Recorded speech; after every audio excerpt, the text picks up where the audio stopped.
নমস্কার বন্ধুরা, সবারই ডেইলি লাইফে দুপুরে খাবার দাবার নিয়ে বসে গেছি। দেখুন আজকে কি কি রান্না হয়েছে। গরম গরম ভাত, ঝিঙে আলু পোস্ত, সঙ্গে গন্ধরাজ লেবু নিয়ে নিয়েছি, কলাইয়ের ডাল, মাছের ঝাল আর আমের চাটনি। এটা পাকা আম দিয়ে চাটনি বানাইছি। আর এই প্রচণ্ড গরম পড়েছে বলে এই কলাইয়ের ডাল করেছি, আর সঙ্গে গন্ধরাজ লেবু।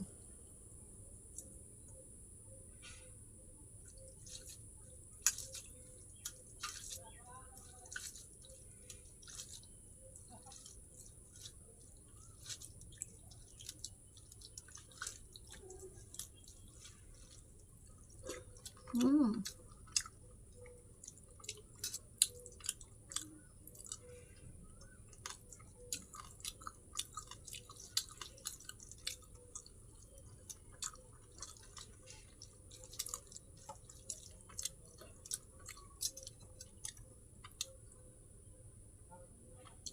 দারুণ।